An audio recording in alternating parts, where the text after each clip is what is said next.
Glorificado e exaltado seja o nome santo do Senhor, agora e para todo sempre. Mais uma vez estamos aqui para falar do amor de Deus, a palavra de Deus, palavra que salva, palavra que cura, palavra que liberta. Esta é a palavra de Deus para as nossas vidas. Hoje nós vamos estar estudando sobre o livro do profeta Jeremias. O profeta Jeremias, para quem não sabe, ele foi chamado do profeta chorão, porque Jeremias ele chorava por causa da infidelidade do povo de Deus. Nós estamos vivendo também dias que às vezes dá vontade de chorar, com tanta incredulidade. Visto que as pessoas elas não querem ouvir a palavra de Deus. Elas querem ouvir qualquer coisa menos a palavra. E Deus tem colocado em meu coração para eu primar pelas coisas de Deus. Mesmo que as pessoas não queiram, nós vamos estar aqui falando da palavra de Deus. Tá certo? Hoje nós vamos falar sobre o profeta Jeremias. Não sei se você já estudou sobre o livro de Jeremias. E hoje nós estamos aqui no capítulo 31 de Jeremias. A restauração de Israel, quando Israel foi restaurado, as nações precisam ser restauradas, o Brasil precisa ser restaurado. E vai depender dos profetas, das profetisas, vai depender muito de Deus levantar os Jeremias da vida, assim como naquela época, ele levantaram o profeta Jeremias e ele pagaram um preço para libertar o povo, levando a palavra. E nós somos chamados também para levar a palavra dele nesses dias que o mundo está vivendo um caos. Só o Brasil não, o mundo está em um caos. Porque a Bíblia diz que por se multiplicar a iniquidade, o amor de muitos esfriaria. Então a iniquidade aumentou, o pecado aumentou e nós estamos vivendo isso aí que está em todo o mundo, não só no Brasil. O mundo está um caos. Às vezes as pessoas acham que é só no Brasil, mas todo mundo está vivendo essa situação terrível. E nós estamos aqui para sermos boca de Deus. E aqui diz no livro do profeta Jeremias, capítulo 31, a partir do versículo 1, a restauração de Israel. Então, essa mensagem foi escrita 606 anos antes de Cristo, quando Israel foi restaurado. E diz aqui a palavra de Deus: naquele tempo, diz o Senhor, eu serei o Deus de todas as famílias de Israel, e eles me serão por povo. Então, nós entendemos aqui nesse primeiro versículo, de todas as famílias de Israel, corresponde ao fato de que Israel não será mais dividida, mas verdadeiramente será uma só nação. Então, a declaração naquele tempo, então, refere-se à derrota do anticristo no Armagedon, e o fato de que Israel já aceitou a Cristo como seu Salvador e Messias. Então, nesse tempo, ele será o seu Deus e ele me serão por povo. Então, Israel irá reconhecer que Deus é o Senhor. Ali, quando acontecer a guerra no Armagedon, não sei se você já ouviu falar do Armagedon, meu amigo, minha amiga, no versículo 2 diz assim a palavra de Deus: assim diz o Senhor, os do povo que escaparam da espada acharam graças no deserto, quando eu ia dar o repouso a Israel. Nós temos o seguinte entendimento: a espada corresponde à crueldade assassinadora. Não é? A espada sempre foi usada, tanto espiritualmente quanto fisicamente. E aqui nós entendemos que essa espada de Faraó, graça no deserto, corresponde ao muito milagre feito pelo Senhor neste parâmetro uivador. Então, para prover o seu povo. Então, quando eu ia, se refere a como lhes conduzia com a nuvem durante o dia e a coluna de fogo à noite. Então, Deus sempre cuidou do seu povo. Então, as palavras dá o repouso fala do estabelecimento de Israel na terra prometida. Então veja bem, o versículo 3 desse mesmo livro de Jeremias, o profeta Jeremias, vem nos dizer o seguinte: o Senhor se manifestou para mim já há muito tempo, dizendo: com amor eterno te amei, por isso minha misericórdia te atraio para mim. Então a misericórdia de Deus são infinitas, e essa misericórdia que atrai o povo para Deus. A misericórdia de Deus, ela dura de geração em geração. Então são as causas de nós não termos sido consumidos por causa das misericórdias de Deus. Nós entendemos isso. Diz no versículo 4, não é? Veja bem o que Deus está falando. Te edificarei ainda e serás edificada, ó Virgem de Israel. Serás ainda adornada com os teus tamborins e sairás nas danças alegres do que se regozijam. E aí nós temos o entendimento desse versículo 4, que é o seguinte: ó Virgem de Israel, efetivamente formoso, assinala a justificação pela fé, que todos nós somos justificados pela fé, que Israel por fim atenderá e aceitará a idade do reino vindouro.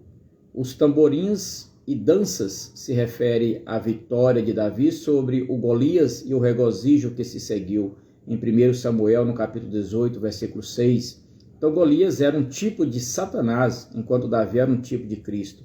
O grande regozijo que acontecerá nesse dia alegre e vindouro, quando Jesus Cristo está autorizado em Jerusalém, será devido à derrota do futuro Golias, o anticristo. Então nós estamos enfrentando os inimigos que são os anticristos, Golias da vida. E Deus tem levantado Davi para vencer esses Golias. Davi, nos dias que estamos vivendo, são pessoas espirituais. São aquelas pessoas que primam pela palavra de Deus, que buscam e zelam pela palavra de Deus. Versículo 5. Outra vez plantarás vinhas nos montes de Samaria, e os as plantará, e as plantas gozarão do fruto. Então esse é o estudo da palavra de Deus, baseado no livro de Jeremias. Essa é a palavra que salva, que cura, que liberta. Então, se nós primarmos em viver esta palavra, nós seremos curados das feridas da alma, do espírito.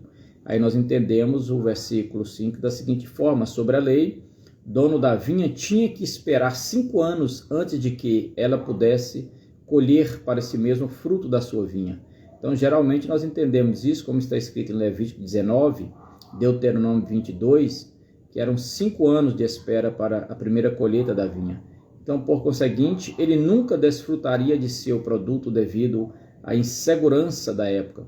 Entretanto, na restauração vindoura, haverá governo perfeito e então o seu deleite do fruto do seu trabalho será assegurado. Não é verdade? O versículo 6, porque haverá um dia em que os guardas clamarão sobre o monte de Efraim: vos levanteis e subamos a Sião, ao Senhor nosso Deus. Então, no passado triste de Efraim, o sentinela chamou o povo para subir a Betel ou até Dan para adorar o ídolo, mas no futuro alegres serão chamados a subir a Sião, ao Senhor, o Messias. Então, versículo 7, porque assim diz o Senhor: regozijai-vos em Jacó com alegria, e exultai com júbilo à cabeça das nações, publicai, cantai louvores e dizei: ó Senhor, salva o teu povo, o restante de Israel. Então nós entendemos deste versículo 7 que a cabeça das nações é Israel. Então publicai, cantai louvores, refere-se ao anúncio dessa grande verdade, por fé, quando olhar no futuro o seu cumprimento. Ó Senhor, salva o teu povo, o restante de Israel, significa que essa salvação é certamente assegurada para aqueles que invocam o Senhor e que se deve publicar e cantar louvores devido ao avanço do cumprimento de tudo isso. Glorificado e exaltado seja o nome santo do Senhor. Então veja bem o versículo 8 do livro de Jeremias, o profeta Jeremias vai falar da restauração de Israel. Eis que eu os trarei de volta da terra do norte e os ajuntarei desde os confins da terra. E entre eles haverá cegos e coxos, a mulher que está grávida e a que dá à luz, juntamente em grande congregação voltarão para cá. Então a promessa de Deus para restaurar Israel E eu creio também na intervenção divina, que Deus estará restaurando as nações, restaurando o Brasil, restaurando Israel, restaurando todas aquelas nações que vivem na janela 1040. Você que estuda sobre missões, você vai entender o que eu estou dizendo. Então, o projeto de Deus é restaurar a humanidade, independente do sexo, da nacionalidade, independente de qualquer coisa. Deus tem um projeto de restaurar toda a nação, assim como ele estará restaurando Israel, conforme nós lemos no versículo 8, que nós entendemos que isso se refere ao início da idade do reino, quando todos os judeus sobre a face da terra serão levados à terra de Israel, e com muito prazer. Não é verdade? Então Israel foi disperso. Em 1948, Israel voltou a ser nação, uma reunião que teve na ONU, e o voto de Minerva foi de um brasileiro chamado Oswaldo Aranha.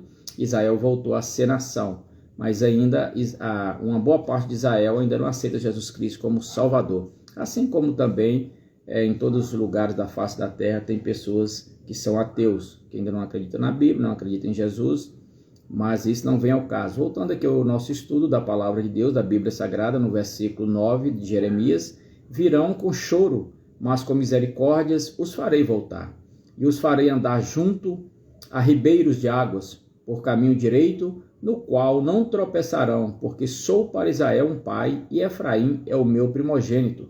Então nós entendemos que a Bíblia Sagrada, no livro de Salmos, ela nos orienta para nós estarmos orando em favor de Israel, para que Israel venha reconhecer Jesus Cristo como o Salvador. Assim como nós devemos orar pelas nações, especificamente pelo Brasil, para que as pessoas venham reconhecer que Jesus Cristo é o Salvador, é o libertador. Sem Jesus nada podemos, sem Jesus nenhum advogado consegue resolver nada, juiz não consegue resolver, polícia não consegue resolver. Nós temos que colocar tudo nas mãos do Senhor e Salvador Jesus Cristo. Então nós vamos depositar a nossa fé em Jesus. Ele é o libertador. Assim como Israel, quando virou as costas para Deus, ficou no cativeiro sofrendo. E Deus sempre tem uma promessa de restaurar o seu povo, restaurar as nações, e assim Deus quer fazer comigo, Deus quer fazer com você, Deus quer fazer com os brasileiros, com todas as nações. Nós temos um entendimento aqui desse versículo 9, eu quero compartilhar com vós outros, que diz da seguinte forma: virão com choro. Não fala de uma volta triste, mas na realidade uma mistura de gozo e lamento. É o que Deus está falando, que nós cremos, eu creio, que se houver a intervenção divina, se nós como brasileiros, nós unirmos em oração, muitos voltarão com choro, com alegria. Não é? Deus estará restaurando as nações, restaurando o Brasil, restaurando o povo, né? Principalmente aqueles que estão no cativeiro, assim como Israel ficou todo aquele tempo no cativeiro, assim como Israel andou 40 anos no deserto. E nós entendemos dessa seguinte forma: eles voltarão com alegria, com gozo, com lamento, e eles, aqui Israel, né, a gente entende que lamentarão quando pensarem que a sua prisão espiritual já durava tanto tempo, e até lágrimas de gozo fluirão devido à sua redenção. Então haverá uma redenção para as nações, é uma promessa de Deus, mas as pessoas precisam reconhecer, assim como Nabucodonosor reconheceu, assim como Israel, depois de passar pelo cativeiro, reconheceu. Então, enquanto nós não reconhecemos, nós não unirmos e todos reconhecer que Jesus é o libertador, vai ter prisões físicas, prisões espirituais, assim como aconteceu com Israel. E nós somos Israel de Cristo. Então, alguns de nós já fomos libertos, tanto espiritualmente como fisicamente. Alguns de nós abrimos nossos olhos, estamos seguindo a Cristo de corpo, alma e espírito. Então, esse é o propósito dessa live, é falar de Deus, alertar-nos sobre algo que está acontecendo. Muitas pessoas estão dormindo em berços esplêndidos, estão acreditando em conto de carochinha, estão depositando a confiança mais nos homens do que em Deus. Aí a gente entende aqui, dando continuidade na explicação do versículo 9, que os ribeiros de águas fala de rios milagrosos que fluirão do templo de Jerusalém, de debaixo da soleira ao lado do altar. Então vai ter um altar e lá vai fluir águas. Então enquanto flui, alarga-se até chegar a ser um rio sobre o qual não se pode passar. Então nós entendemos também que depois que sai do templo, dividir-se-á, uma parte irá voltar para o Mediterrâneo e a outra parte irá voltar ao Mar Morto. Você sabe o que é o Mar Morto, que não será mais morto. Então hoje é o Mar Morto, não tem oxigênio, mas naquela época o Mar Morto voltará a ter oxigênio, voltará a ter vida, conforme está no livro de Ezequiel, no capítulo 47, e também em Zacarias 14. Então as palavras meu primogênito têm um significado muito especial. Então nesse mesmo caso, no ritual israelita, o primogênito do homem e do animal tinha um lugar especial. Então o primogênito homem pertencia ao Senhor, conforme Êxodo 13 e Números 3. Então isso foi confirmado pela libertação de Israel na última praga sobre o Egito. Então houve a necessidade de ter as pragas sobre o Egito. E às vezes há essa necessidade da vontade permissiva de Deus de acontecer algumas pragas em algumas nações, de acontecer algumas pragas em alguns países, para que as pessoas reconheçam Deus, assim como aconteceu ali no Egito, as 10 pragas do Egito, porque tinha um opressor que não reconhecia Deus. As pessoas estavam em desobediência e Deus estava chamando a atenção das pessoas para ele. Então Deus ainda chama a atenção das nações para ele, porque toda honra, toda glória é somente ao Senhor, e Deus não divide a sua glória com ninguém. Às vezes as pessoas querem pegar a glória para ele, às vezes as pessoas querem usufruir da glória de Deus. E Deus às vezes fica triste. Então nós devemos honrar a Deus sobre todas as coisas. Então, voltando aqui à palavra de Deus, no versículo 9, haviam privilégios associados ao primogênito, né, que incluía uma herança mais ampla, uma bênção especial paternal e liderança familiar, um lugar de honra nos jantares. Nos jantares, os primogênitos tinham lugar de honra. Então, nós entendemos isso baseado no versículo 9. Por conseguinte, a Israel, como meu primogênito, está garantido esse privilégio entre as nações. Sendo assim, ela será a cabeça das nações, conforme está em Gênesis 25 e também Deuteronômio no capítulo 21. Então, esta foi a palavra de Deus para mim e para você nesse momento. Escrita 606 anos depois de Cristo, que traz por título a restauração de Israel. Deus quer nos restaurar, Deus quer te restaurar. Que Deus em Cristo Jesus continue te abençoando, te guardando e te protegendo.